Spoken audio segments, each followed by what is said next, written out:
Galates 2:20 dit quoi? Galates 2:20 dit que j'ai été crucifié avec Christ. Donc si je vis, ce n'est plus moi qui vis, mais c'est Christ qui vit en moi. Donc quand tu as été trempé dans des eaux, là on t'a tué, tu es mort, tu t'es sacrifié, mais quand tu es sorti, tu as reçu une restauration, tu as reçu une nouvelle vie, tu as reçu une nouvelle façon de vivre dans le Seigneur, une nouvelle façon de suivre Dieu. C'est pourquoi il dit quoi, selon la promesse qu'il avait faite, il dit quoi, dans Actes chapitre 1 à partir du verset 8, il dit que vous recevez une puissance, le Saint-Esprit survenant sur vous, et vous serez mes témoins partout à terre, vous serez mes témoins. Tu ne peux pas être un témoin de Dieu si tu réunis la puissance de Dieu qui est en toi. Tu passes devant la maison d'un chrétien, tu dis, c'est la maison d'un chrétien, de peur qu'il me tue, de peur qu'il me fait ceci, de peur qu'il me prenne pour sacrifice. Non, un véritable chrétien qui reconnaît la puissance de Dieu en lui ne doit pas avoir peur d'un réseau chrétien.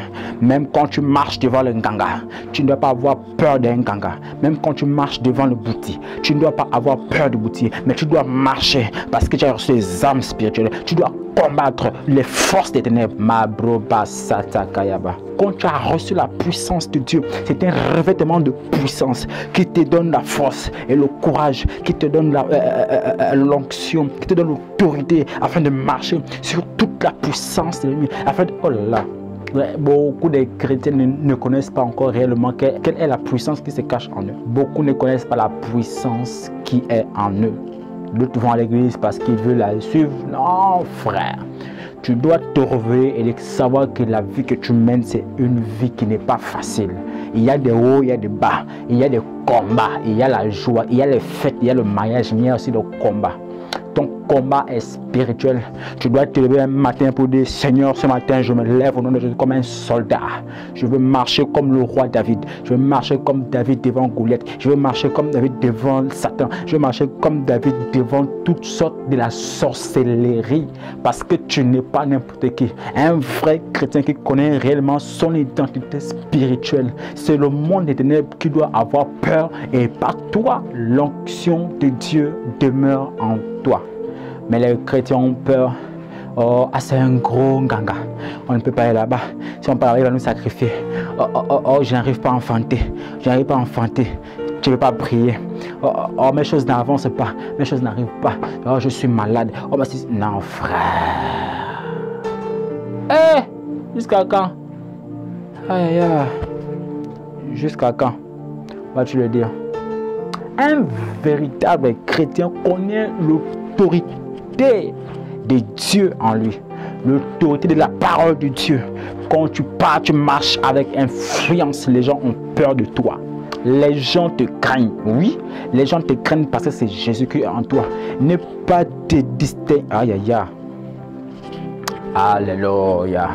Tu as peur, tu vas toujours marcher dans les ténèbres, tu vas toujours marcher dans les ténèbres, tous les jours dans les ténèbres. Tu dors les cauchemars, tu dors les faux rêves avec les femmes et les maris de nuit. Tu fais de tes épouses et tes époux un homme de Dieu, une femme de Dieu, un véritable chrétien doit vivre ce qu'on appelle la vie Zoé.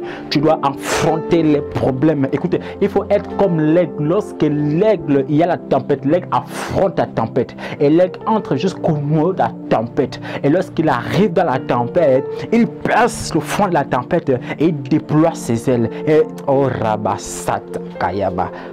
Il faut être un chrétien aigle. Un chrétien aigle est celui qui sait voler haut. Un chrétien aigle, est celui qui sait voir loin. Un chrétien aigle, c'est celui qui sait se défendre avec les armes spirituelles. Autrefois, j'ai parlé sur les armures spirituelles. C'était pour vous démontrer la puissance de Dieu. Un bouclier qu'on appelle la foi. Mabrota sakayaba remaba sheteke. Alléluia.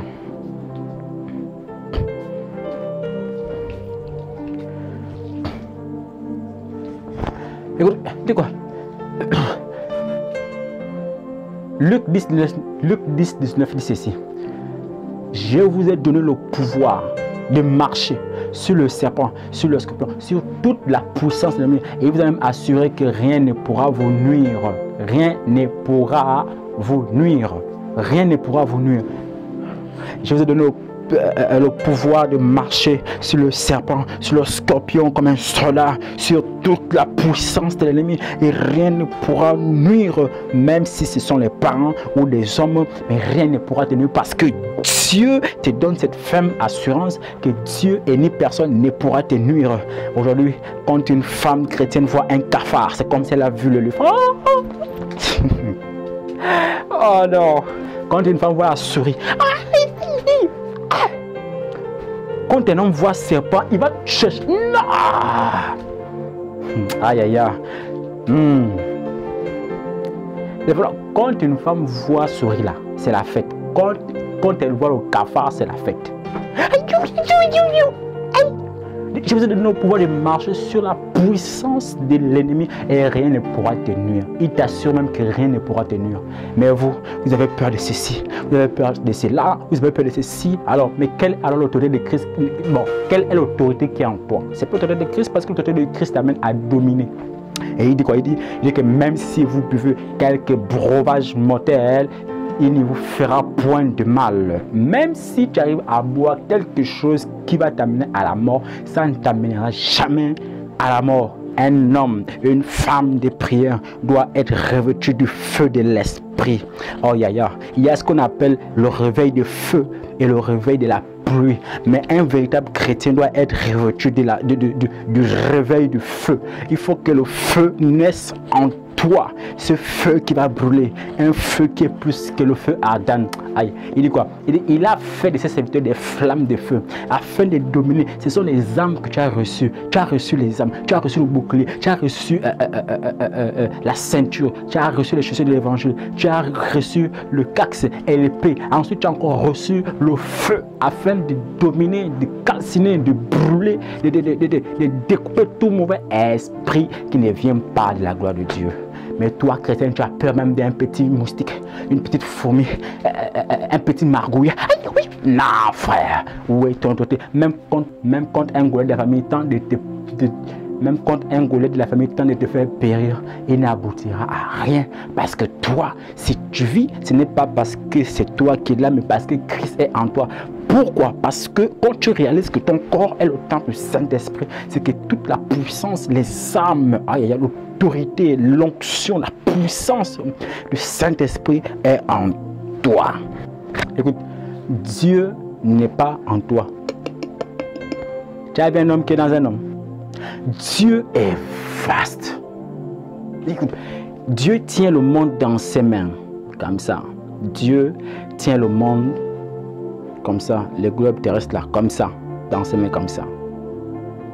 On est bien d'accord? Dieu tient comme ça. Dis-moi, s'il est comme ça, il est comme ça. Toi, tu es comme ça. Et tu dis que Dieu est en toi. Mais tu vas t'éclater. C'est que toi, c'est quoi? Écoute bien, mon corps est le temple du Saint-Esprit. Donc, il n'y a que l'esprit pour pénétrer le corps humain, pas un homme. Tu ne peux pas dire qu'un groupe peut entrer dans toi, regarde comment tu es petit. Il n'y a que l'esprit qui... Mais nous avons reçu l'esprit de Dieu par Jésus de Nazareth. Il dit quoi? Que nul ne peut venir au Père que par lui. Parce qu'il est le chemin. Donc si ton corps est le temple du Saint-Esprit, parce que Jésus-Christ vit en toi. C'est pourquoi Paul va dire quoi, que si je vis, ce n'est plus moi qui vis, mais c'est Christ qui vit en moi. Quand un chrétien prend conscience que Christ vit en lui, il doit aussi prendre conscience qu'il est un chrétien puissant. Qu'il est un chrétien puissant. Ne te laisse pas dominer par les choses de ce monde. Ne te laisse pas baratiner par le monde des ténèbres. Ne te laisse pas baratiner par des choses des hommes. Mais sois amoureux de l'esprit, sois amoureuse de l'esprit, sois amoureux du Saint-Esprit. Et tu verras la puissance de Dieu se manifester en toi. Tous les hommes de Dieu ont une limite dans ta vie.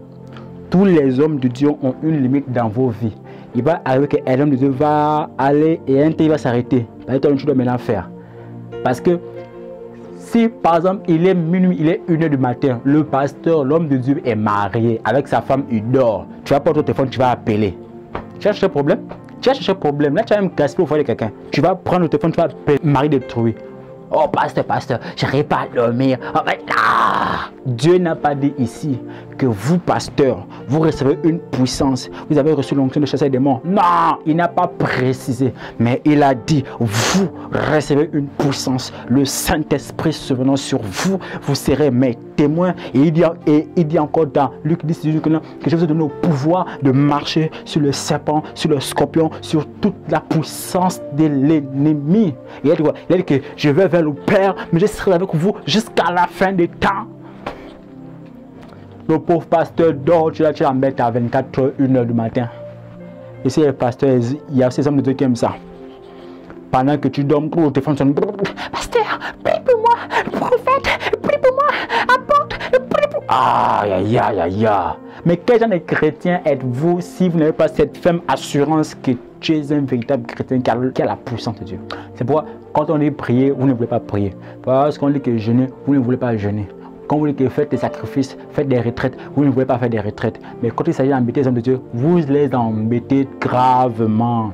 Vous-même, vous ne pouvez pas prendre conscience que si Dieu a dit vous, c'est qu'il parle au pluriel, il parle de quiconque ait reçu l'Esprit de Dieu, a reçu ce mandat, a reçu ce commandement, a reçu cette autorité afin de dominer sur les forces des ténèbres, afin de dominer sur les forces des ténèbres. Masata brokaya basata, afin de marcher sur toute la puissance de l'ennemi et rien n'est pour lui. Donc quand on dit quoi que tu as reçu le pouvoir, c'est quoi? C'est que tu as reçu une autorité premièrement pour influencer, mais lorsqu'il dit de marcher sur les serpents, donc il parle de quoi? Il parle il cite toutes les dominations des ténèbres, il cite tous les pouvoirs de Satan. Et c'est tout ce que Satan manigance. Je te donne le pouvoir, même si c'est sur la mort. Je te donne le pouvoir sur la mort. Tu marcheras sur les serpents ne t'atteindront pas. Tu vas aller partout, on va t'empoisonner. Le poison ne pourra pas t'atteindre parce que tu as cette assurance que Jésus est avec toi. Tu as reçu les âmes spirituelles. On te donne nos boucliers, c'est de la foi. Elle, foi en Dieu. Ne mets pas la foi sur un homme. Ne mets pas la foi sur un homme de Dieu. Ne mets pas la foi sur ta mère, ni sur ton père spirituel. Mets ta foi en Jésus de Nazareth et tu verras sa puissance se manifester. La puissance de Dieu. Tu verras la puissance de Dieu en toi. La puissance du Saint-Esprit se manifestera, t'ouvrira les yeux, et te fera voir des choses. Aïe aïe aïe, écoute bien, dis quoi? Tu as reçu le pouvoir, non seulement, et en plus il dit quoi, qu'invoque-moi le jour d'état de détresse, je te répondrai, je t'annoncerai des choses cachées, des choses que tu ne connais pas, les choses que tes parents même n'ont jamais découvert, les choses même que tes parents n'ont jamais fait, les choses même que tes parents n'avaient jamais et ne vont jamais atteindre. Mais invoque-moi le jour où tu auras un problème, moi l'Éternel, je me montrerai à toi, je te guiderai le chemin. Je te guiderai vers la réussite. Invoque-moi, je te guiderai dans les lieux de sacrifice, afin que tu deviennes un homme de prière, afin que tu deviennes un homme de puissance. Invoque-moi. Tu ne veux pas invoquer Dieu, tu veux toujours embêter les hommes de Dieu. Homme de Dieu, pasteur. Aïe, jusqu'à quand? Dans le combat, il y a ce qu'on appelle autodélivrance. C'est que quand tu prends ta Bible comme ça, là, tu tiens. Pas attraper, tu tiens, tu médites. Quand tu médites là, il y a l'enseignement. Après l'enseignement, tu passes dans la prière. Et quand tu vas dans la prière, c'est là pour anéantir toutes les forces négatives, toutes les alliances qui ont été établies depuis les générations passées, qui ont été établies par nos pères, par nos arrière-parents, par nos ancêtres. Aller détruire, tu commences à briser tous les liens négatifs, tous les liens du célibat. Tu commences à briser tous les liens de la stérilité, tout ce qui t'englobe dans l'échec. Tu dois briser. C'est par le nom de Jésus. C'est par le nom de Jésus. Quand tu diras au nom de Jésus, donc mes vies, Satan sort. Et que tu vas même voir la gifle. C'est au nom de Jésus. Lui seul est véritable et juste. La Bible dit qu'il est le meilleur conseiller, l'alpha et l'oméga. Il est en moi, il est en toi. Et quand tu dors, tu es là, tu dors. Les anges sont là. Avant de dormir, tu fléchis genoux. Tu invoques le Dieu de la Bible. Avant de faire quoi que ce soit, tu pries, tu recommandes ta journée, ta nuit. Tout ce que tu feras dans la journée et dans la nuit, dans la main de l'Éternel, dans la présence de Dieu. C'est ainsi que l'Éternel va envoyer ses anges afin qu'ils construisent autour de toi une muraille de feu, ce qui évitera au diable d'entrer dans ta vie afin de te nuire. Lorsque tu es un homme de prière, rien n'est impossible à Dieu. Dieu répond à ceux-là qui sont des hommes et des femmes de prière. Dieu répond aux cris de ses enfants qui aiment le sacrifice. Rabasatakayaba. Alléluia. Dieu n'aime pas les gens qui sont ni chauds ni bouillants. Tu es au milieu, il te balance. Si je vis, ce n'est plus moi qui vis, mais c'est Christ Jésus qui vit en moi. C'est Christ qui vit en moi. Mon corps est le temple du Saint-Esprit. Jésus vit en moi. Je commence à déclarer dans ta vie tout ce que l'ennemi a fait pour te nuire, pour ne pas que ta vision marche, soit annulée et anéantie au nom de Jésus. Je commence à prophétiser sur ta vie au nom de Jésus. Tout ce que la sorcellerie familiale, ce que le Goliath a déjà programmé pour ta mort, tu ne mourras pas au nom de Jésus. La Bible déclare que lorsque Paul allait ramasser du bois, il y a eu comme une vipère qui l'a mordu comme ça. Lorsque cette vipère l'a mordu, les gens croyaient que Paul allait mourir. Il jetait alors le serpent, il bousculait la main comme ça dans le feu. Marobo Sataka, dans le feu comme ça, le serpent tombait. Et ils étaient tous en train de regarder Paul. Ils croyaient que Paul allait mourir. Ils ont changé d'avis sur la vie de Paul. Qu'apparemment ce gars ne meurt pas. Il peut peut-être être un dieu. Tous les sorciers et Goliath, sorcières, vampireux de ta famille changeront d'avis sur toi lorsqu'ils vont la puissance et la gloire de Dieu se manifester en toi. Sakaya Basete. Demeure béni au nom de Jésus-Christ, que Dieu t'élève encore puissamment. Amen.